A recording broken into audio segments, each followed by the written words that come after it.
ಸ್ನೇಹಿತರೆ ನಮಸ್ಕಾರ. ಗೃಹಲಕ್ಷ್ಮಿ ಯೋಜನೆಯ 29 ಹಾಗೂ 30ನೇ ಕಂತಿನ ಹಣ ಅಷ್ಟೇ ಅಲ್ಲ ಸ್ನೇಹಿತರೆ, ಇನ್ನೂ 2 ಕಂತುಗಳ ಕಣ್ರಿ. ಅಂದ್ರೆ ಬರೀ 4,000 ಜಮಾ ಆಗ್ತಾ ಇಲ್ಲ ನಿಮಗೆ, 8,000 ಜಮಾ ಆಗ್ತಾ ಇದೆ ಸತತವಾಗಿ. ಯಾವ್ಯಾವ ಕಂತುಗಳು ಬರಬೇಕಾಗಿದೆ, ಈಗಾಗಲೇ ಯಾವ ಕಂತುಗಳು ಬಂದಿದ್ದಾವೆ, ಸದ್ಯಕ್ಕೆ ಯಾವ ಕಂತು ಚಾಲ್ತಿಯಲ್ಲಿದೆ, ಅದು ಯಾವ್ಯಾವ ಜಿಲ್ಲೆಗಳಿಗೆ ಬಂದಿದೆ ಮತ್ತು ಯಾವ ಜಿಲ್ಲೆಗಳಿಗೆ ಬರ್ತಾ ಇದೆ, ಎಷ್ಟು ಲಕ್ಷ ಮಹಿಳೆಯರಿಗೆ ಬರ್ತಾ ಇದೆ, ಇನ್ನು ಎಷ್ಟು ಲಕ್ಷ ಮಹಿಳೆಯರು ಬಾಕಿ ಉಳಿದಿದ್ದಾರೆ, ಟೋಟಲಿ ಈ ಗೃಹಲಕ್ಷ್ಮಿ ಯೋಜನೆಯ ಕುರಿತಂತೆ ಸಂಪೂರ್ಣ ಮಾಹಿತಿಯನ್ನ ನಿಮ್ಮ ಮುಂದೆ ಇಡುವಂತಹ ಪ್ರಯತ್ನ ಮಾಡ್ತೀನಿ. ಸೊ ತೀರಾ ಇಂಪಾರ್ಟೆಂಟ್ ಮಾಹಿತಿ. ರಾಜ್ಯದ ಎಲ್ಲ ಗೃಹಲಕ್ಷ್ಮಿಯರು ಕೂಡ ಈ ವಿಡಿಯೋನ ಆದಷ್ಟು ಮಿಸ್ ಮಾಡದೆ ಕೊನೆವರೆಗೂ ವಾಚ್ ಮಾಡಿ. ಸ್ನೇಹಿತರೆ, ಈ ಗೃಹಲಕ್ಷ್ಮಿಯಲ್ಲಿ ಒಟ್ಟಾರೆಯಾಗಿ ಇದುವರೆಗೂ ಕೂಡ ನೀವು ಸತತವಾಗಿ 5 ಕಂತುಗಳನ್ನು ಪಡ್ಕೊಂಡಿದ್ದೀರಿ. ಒಂದು ಸ್ವಲ್ಪ 2 ತಿಂಗಳ ಹಿಂದಿನ ವಿಷಯವನ್ನ ನಿಮಗೆ ತಿಳಿಸ್ಬಿಡ್ತೀನಿ. ಹೌದು, ಚಳಿಗಾಲದ ಅಧಿವೇಶನ ಯಾವಾಗ ಆಯಿತು, ಬಿಜೆಪಿ ನಾಯಕರ ಆಕ್ರೋಶ ಯಾವಾಗ ಹೊರಬಂತೋ, ಅದೇ ರೀತಿಯಾಗಿ ಮಹಿಳೆಯರ ಆಕ್ರೋಶ ಯಾವಾಗ ಹೊರಬಂತೋ, ಆಕ್ರೋಶ ಬಂದಿರೋದು ಯಾಕೆ ಖಂಡಿತವಾಗ್ಲೂ ಹೇಳ್ತೀನಿ, ಕೇಳಿಸ್ಕೊಳ್ಳಿ. 2 ತಿಂಗಳ ಹಣವನ್ನ ಸರ್ಕಾರ ಯಾಮಾರಿಸಿಬಿಟ್ಟಿತ್ತು.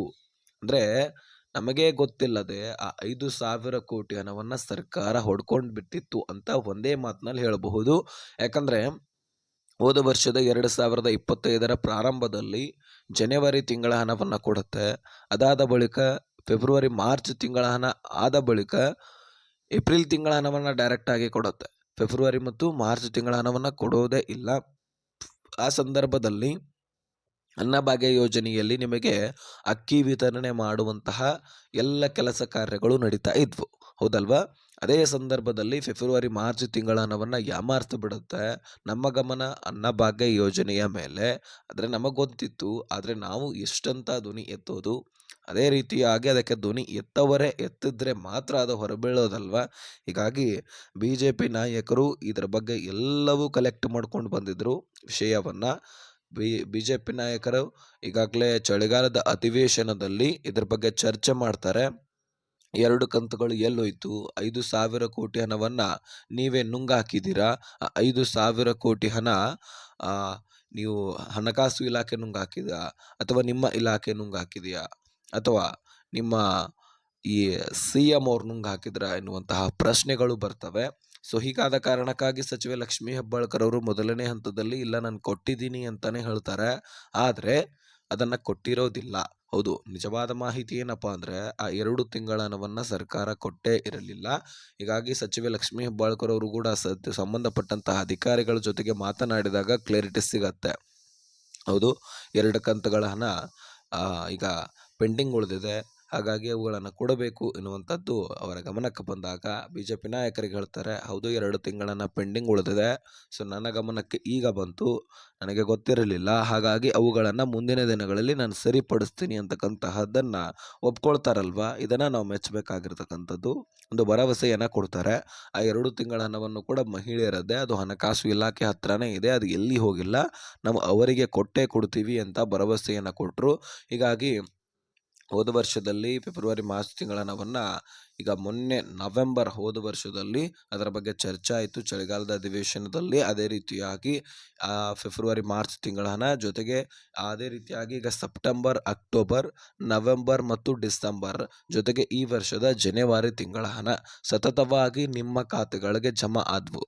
ಹೌದು, 26 ನವೆಂಬರ್, 27 ಡಿಸೆಂಬರ್ ಜೊತೆಗೆ ಈ ವರ್ಷದ ಜನವರಿ ತಿಂಗಳ ಹಣ, ಸೆಪ್ಟೆಂಬರ್, ಅಕ್ಟೋಬರ್ ಹೋದ ವರ್ಷದಲ್ಲಿ ಟೋಟಲಿ 5 ಕಂತುಗಳು ನಿಮ್ಮ ಖಾತೆಗಳಿಗೆ ಯಾವುದೇ ತೊಂದರೆ ಇಲ್ಲದೆ ಸತತವಾಗಿ ಸಚಿವೆ ಲಕ್ಷ್ಮೀ ಹೆಬ್ಬಾಳ್ಕರ್ ಅವರು ಬಿಡುಗಡೆ ಮಾಡಿದ್ರು.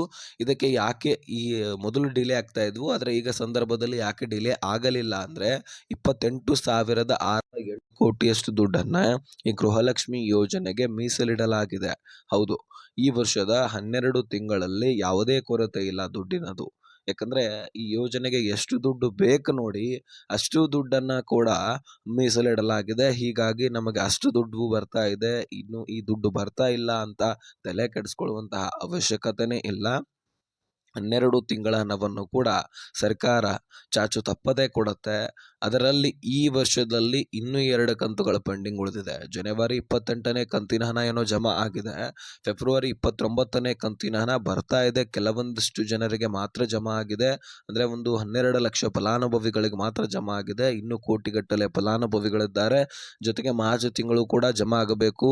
ಹಾಗಾಗಿ 29 ಮತ್ತು 30ನೇ ಕಂತಿನ ಹಣ ಜಮಾ ಆಗಬೇಕು. ಹೋದ ವರ್ಷದ ಫೆಬ್ರವರಿ ಮಾರ್ಚ್ ತಿಂಗಳ ಹಣ ಜಮಾ ಆಗಬೇಕು. ಈ 4 ತಿಂಗಳ ಹಣವನ್ನ ಅಂದ್ರೆ 8,000 ಪ್ರತಿಯೊಬ್ಬ ಮಹಿಳೆಯರಿಗೂ ಕೂಡ ಜಮಾ ಮಾಡಬೇಕಾಗಿದೆ ರಾಜ್ಯ ಸರ್ಕಾರ. ಹೌದು, ಈ 4 ಕಂತುಗಳ ಬಗ್ಗೆ ಕ್ಲಾರಿಟಿ ಸಿಕ್ಕಿದೆ ಅಂತ ಅನ್ಕೊಳ್ತೀನಿ. ಅದರಲ್ಲಿ 29ನೇ ಕಂತಿನ ಹಣ ಬೆಂಗಳೂರು ನಗರ ಮತ್ತು ಬೆಂಗಳೂರು ಗ್ರಾಮಾಂತರದಲ್ಲಿ ಈಗಾಗಲೇ ಟ್ರಯಲ್ ನಡೀತಾ ಇದೆ. ಮುಖ್ಯವಾಗಿ ಅಲ್ಲೇ ಜಮಾ ಆಗೋದು ಯಾಕೆ ಅಂದ್ರೆ ನಿಮಗೆ ಗೃಹಲಕ್ಷ್ಮಿ ಪ್ರೊಸೆಸರ್ ಬಗ್ಗೆನೂ ಕೂಡ ತಿಳಿಸ್ತೀನಿ. ಮತ್ತೆ ಅಲ್ಲೇ ಯಾಕೆ ಜಮಾ ಆಗತ್ತೆ ಮುಖ್ಯವಾಗಿ ಅಂತಾನು ಕೂಡ ಒಂದೇ ವಿಷಯದಲ್ಲಿ 2 ಟಾಪಿಕ್ಗಳು ಅಡಗಿವೆ ನೋಡಿ. ಹಣಕಾಸು ಇಲಾಖೆಯಿಂದ ಮಹಿಳಾ ಮತ್ತು ಮಕ್ಕಳ ಕಲ್ಯಾಣ ಇಲಾಖೆಗೆ ದುಡ್ಡು ಬಂತಂದ್ರೆ ಅಲ್ಲಿಂದ ಏನಾಗತ್ತೆ, ಡೈರೆಕ್ಟ್ ಆಗಿ 35 ತಾಲೂಕು ಗ್ರಾಮ ಪಂಚಾಯಿತಿಗಳಿಗೆ ದುಡ್ಡನ್ನ ಕಳುಹಿಸಲಾಗತ್ತೆ. ಆ 35 ತಾಲೂಕು ಗ್ರಾಮ ಪಂಚಾಯಿತಿಗಳು ಬೆಂಗಳೂರು ನಗರ ಮತ್ತು ಬೆಂಗಳೂರು ಗ್ರಾಮಾಂತರ ಸುತ್ತಮುತ್ತ ಇರತಕ್ಕಂತಹ ಗ್ರಾಮ ಪಂಚಾಯಿತಿಗಳು. ಅಲ್ಲಿಂದ ಏನಾಗತ್ತೆ ಮತ್ತೆ ಆ ಈ ವಾಪಸ್ ಮಹಿಳಾ ಮತ್ತು ಮಕ್ಕಳ ಕಲ್ಯಾಣ ಇಲಾಖೆಗೆ ಕಳಿಸುತ್ತೆ. ಅಲ್ಲಿ ಉಳಿದಿರತಕ್ಕಂತಹ ಅಲ್ಪ ಸ್ವಲ್ಪ ಪ್ರೊಸೆಸರ್ ಅನ್ನ ಮುಗಿಸ್ಕೊಂಡು ಪುಷ್ ಮಾಡಲಾಗತ್ತೆ. ಡಿ.ಬಿ.ಟಿ ಟ್ರೆಸರಿಗೆ ಪುಷ್ ಮಾಡಿದ ದುಡ್ಡನ್ನ ಬ್ಯಾಂಕ್ಗಳು ಅಪ್ಡೇಟ್ ಮಾಡ್ಕೊಳ್ಳಲಾಗತ್ತೆ. ಅಪ್ಡೇಟ್ ಮಾಡಿಕೊಂಡು ನಿಮ್ಮೆಲ್ಲರ ಖಾತೆಗಳಿಗೆ ಟ್ರಯಲ್ ನಡೆಯುತ್ತೆ ನೋಡಿ. ಮೊದಲನೇದಾಗಿ ದಿಢೀರನೆ ರಿಲೀಸ್ ಮಾಡೋದಿಲ್ಲ, ಟ್ರಯಲ್ ಮಾಡ್ತಾರೆ. ಯಾಕಂದ್ರೆ ತಾಂತ್ರಿಕ ದೋಷಗಳು ಕಂಡು ಬರಬಹುದು. ತಾಂತ್ರಿಕ ದೋಷ ಆದ್ರೆ ಮತ್ತೆ 4-5 ದಿನಗಳ ಕಾಲ ಡಿಲೇ ಆಗುತ್ತೆ. 22ನೇ ಕಂತಿನಲ್ಲಿ ಕಂಡು ಬಂದಿರತಕ್ಕಂತಹ ತಾಂತ್ರಿಕ ದೋಷ ಸದ್ಯಕ್ಕೆ ಯಾವುದೇ ರೀತಿಯಾಗಿ ಕಂಡು ಬಂದಿಲ್ಲ. ಹೀಗಾಗಿ ತಲೆ ಕೆಡಿಸ್ಕೊಳ್ಳುವಂತಹ ಅವಶ್ಯಕತೆ ಇಲ್ಲ.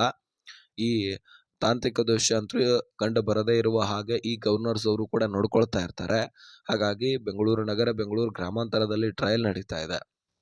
ಈಗ ತಾಂತ್ರಿಕ ದೋಷ ಕಂಡು ಬರದೇ ಇರುವಂತಹ ಕಾರಣಕ್ಕಾಗಿ ಸ್ಪೀಡ್ ಆಗಿ ಕೂಡ ಜಮಾ ಆಗತ್ತೆ. ವರಿ ಮಾಡ್ಕೊಳ್ಬೇಡಿ. ಇನ್ನು ಈ ಪ್ರೊಸೆಸರ್ ಬಗ್ಗೆನೂ ಕೂಡ ತಿಳಿದ ಹಾಗೆ ಅನಿಸುತ್ತೆ ನನಗೆ. ಹೌದು, ಎಲ್ಲೆಲ್ಲಿ ದುಡ್ಡು ಹೋಗುತ್ತೆ, ಹೇಗೆ ನಿಮ್ಮ ಅಕೌಂಟ್ಗಳು ಬರುತ್ತೆ, ಇದೆಲ್ಲವೂ ಕೂಡ ನಿಮಗೆ ಕ್ಲಾರಿಟಿ ಸಿಕ್ಕಿದೆ. ಜೊತೆಗೆ ಬೆಂಗಳೂರು ನಗರ ಮತ್ತು ಬೆಂಗಳೂರು ಗ್ರಾಮಾಂತರಕ್ಕೆ ಯಾಕೆ ಬರುತ್ತೆ ಅನ್ನುವಂಥದ್ದು, ಜೊತೆಗೆ ಇದರ ಜೊತೆಗೆ ಇನ್ನು ಹಲವಾರು ಜಿಲ್ಲೆಗಳು ಅಂದರೆ ಬೆಳಗಾವಿ ಸೇರಿದಂತೆ ವಿಜಯನಗರ, ಧಾರವಾಡ, ಯಾದಗಿರಿ, ಉತ್ತರ ಕನ್ನಡ, ದಕ್ಷಿಣ ಕನ್ನಡ, ದಾವಣಗೆರೆಗೆ, ಚಿತ್ರದುರ್ಗ, ಮಂಡ್ಯ, ಕೊಪ್ಪಳ, ಚಿಕ್ಕಮಗಳೂರು ಈ ರೀತಿ ಹಲವಾರು ಜಿಲ್ಲೆಗಳಲ್ಲಿರ್ತಕ್ಕಂತಹ ಗೃಹಲಕ್ಷ್ಮಿಯರ ಅಕೌಂಟ್ಗಳಿಗೆ ಈ ದುಡ್ಡನ್ನ ಜಮೆ ಮಾಡಲಾಗ್ತಾ ಇದೆ. ಇನ್ನು ಇದರ ಬಗ್ಗೆ ಕ್ಲಾರಿಟಿ ಸಿಕ್ಕಿದ್ರೆ ಇನ್ನು ನಿಮ್ಮ ಬ್ಯಾಂಕ್ ಅಕೌಂಟ್ಗಳು ಚಾಲ್ತಿಯಲ್ಲಿ ಇದೆಯಾ ಅಥವಾ ಇಲ್ವಾ ನೋಡ್ಕೊಳ್ಳಿ. ಅನೇಕ ಫಲಾನುಭವಿಗಳ ಅಕೌಂಟ್ಗಳು ಚಾಲ್ತಿಯಲ್ಲಿ ಇಲ್ಲವಂತೆ. ಅಂದ್ರೆ ದುಡ್ಡೇನೋ ರಿಲೀಸ್ ಆಗತ್ತೆ, ಹಣಕಾಸು ಇಲಾಖೆಯಿಂದ ಬರುತ್ತೆ, ದುಡ್ಡು ಒಟ್ಟಾರೆಯಾಗಿ ನಿಮ್ಮ ಅಕೌಂಟ್ವರೆಗೂ ಕೂಡ ತಲುಪುತ್ತೆ. ಆದರೆ ನಿಮ್ಮ ಅಕೌಂಟ್ಗೆ ಜಮಾ ಆಗೋದಿಲ್ಲ. ಕಾರಣ ಇಷ್ಟೇ, ನಿಮ್ಮ ಅಕೌಂಟೇ ಚಾಲ್ತಿಯಲ್ಲಿರಲಿಲ್ಲ ಅಂದರೆ ದುಡ್ಡು ಎಲ್ಲಿಂದ ಹಾಕಬೇಕು. ಮೊದಲು ನಿಮ್ಮ ಅಕೌಂಟ್ ಓಪನ್ ಮಾಡಿದಿರ ಅಂದ ಬಳಿಕ ಅಲ್ಲಿ ಟ್ರಾನ್ಸಾಕ್ಷನ್ ಮಾಡಿಸ್ತಾ ಇರಬೇಕು. ಅಂದರೆ ದುಡ್ಡನ್ನು ಹಾಕೋದು ತೆಗೆಯೋದು ಈ ರೀತಿ ವಹಿವಾಟು ಮಾಡ್ತಾ ಇದ್ರೆ ಮಾತ್ರ ಬ್ಯಾಂಕ್ ಅಕೌಂಟು ಆಕ್ಟಿವ್ ಇರುತ್ತೆ. ಇಲ್ಲಾಂದ್ರೆ ಡಿಆಕ್ಟಿವೇಟ್ ಆಗತ್ತೆ. ತದನಂತರ ದುಡ್ಡು ಹಾಕ್ಲಿಕ್ಕೆ ಸಾಧ್ಯ ಆಗೋದಿಲ್ಲ. ರೇಷನ್ ಏನೋ ಸಿಗತ್ತೆ, ಯಾಕಂದ್ರೆ ರೇಷನ್ ಕಾರ್ಡ್ ಕರೆಕ್ಟ್ ಆಗಿರುತ್ತೆ. ನಿಮ್ಮ ಬ್ಯಾಂಕ್ ಅಕೌಂಟ್ ಕರೆಕ್ಟ್ ಇರಲಿಲ್ಲ ಅಂದ್ರೆ ದುಡ್ಡು ಯಾವ ಅಕೌಂಟ್ಗೆ ಹಾಕಬೇಕು ಸರ್ಕಾರ. ಹಾಗಾಗಿ ನಿಮ್ಮ ಬ್ಯಾಂಕ್ ಅಕೌಂಟು ಚಾಲ್ತಿಯಲ್ಲಿ ಇದೆಯಾ ಇಲ್ವಾ ನೋಡ್ಕೊಳ್ಳಿ, ಅದನ್ನು ಸರಿಪಡಿಸ್ಕೊಳ್ಳಿ. ಓಕೆನಾ. ಸೊ ಕ್ಲಾರಿಟಿ ಸಿಕ್ಕಿದ್ರೆ ಈ ವಿಷಯವನ್ನು ಆದಷ್ಟು ಎಲ್ಲ ಗೃಹಲಕ್ಷ್ಮಿಯರಿಗೆ ಶೇರ್ ಮಾಡಿ, ಹಾಗೆ ಸಬ್ಸ್ಕ್ರೈಬ್ ಮಾಡಿ. ಈ ವಿಷಯಕ್ಕೆ ನೋಡಿದ್ದಕ್ಕೆ ಎಲ್ಲರಿಗೂ ಕೂಡ ಧನ್ಯವಾದ.